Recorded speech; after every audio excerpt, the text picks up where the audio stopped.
So we're kicking this card off in Jeddah, Saudi Arabia, which is one of the strangest cards you'll ever see, with people like Prince Patel fighting for an IBO title, with Hughie Fury fighting an ancient Sam Peter, who at this stage is old as dirt, older than the pyramids, and Amir Khan facing a career super featherweight for a WBC welterweight international title. It's a weird old card, but we've started off with Prince Patel.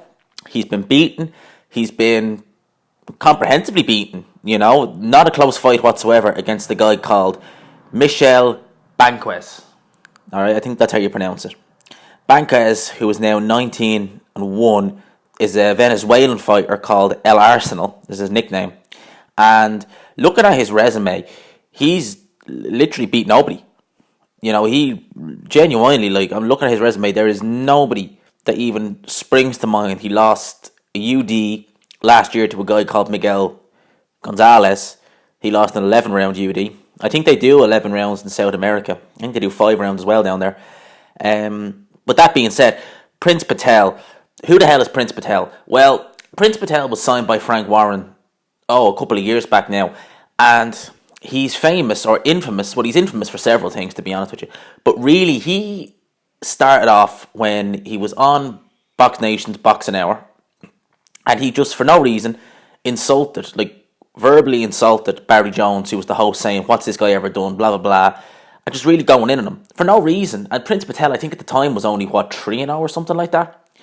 Anyway, we didn't hear anything from him, and he was, I think, let go from his contract with Frank Warren as well. And basically after that, I think when that happened, it was 2016. And at the time, he had a record of, 5 wins, 5 fights, 4 wins, 1 draw. And they were against journeymen who, obviously they didn't have winning records, but journeymen who were somewhat durable.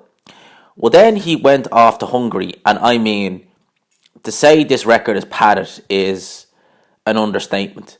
There was a video that emerged on Facebook yesterday of a first round knockout that he did to a guy over in Hungary.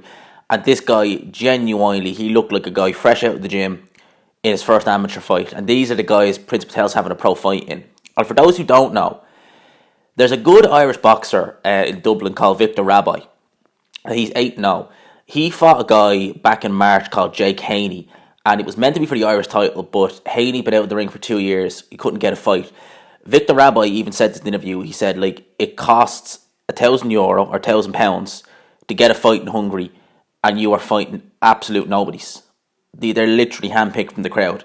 So you can stay active. You're not going to learn anything, but you can stay active just by paying $1,000 to get on these cards, and you're fighting no-hopers. I mean, Patel's last fight, I'm just going to read this here.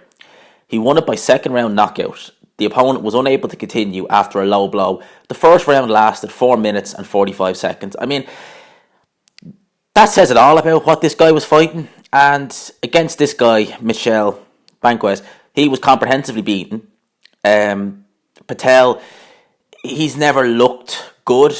The few times I've seen him, he's never struck me as anything special.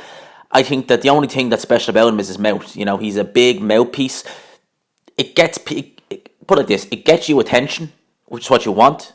But at the same time, when you're so low down the card, and you're literally unknown, and you're getting attention for all the wrong reasons, it's not a good thing. Because if you look at someone like Eubank Jr., he could get bad attention, but he's so well known, it just gets more people talking about him. Whereas Patel, people are like, who is this guy? Nobody knows who he is. He's an absolute nobody. And he's getting nothing but bad attention. And, here we go. He's taking the loss. Prince Patel's not a world beater. He's definitely not a world beater. And I've seen Michael Benson say on Twitter that this makes the IBO belt look terrible, that 2 guys can compete for an alleged world title, because it's not. An alleged world title, and be so low in the other sanctioned bodies' rankings and fighting for this alleged world title. And the winner is still going to be in the rankings of all the other sanctioned bodies. So the IBO is, we don't need another sanctioned body. We have 4, and they're all, bad in their own ways. So that's kind of how I stand on this. Next up, we have Hughie Fury. We'll have to see how this fight goes. Hope you liked the video. If you did, leave a like down below. Subscribe for new. And as always, I will talk to you after.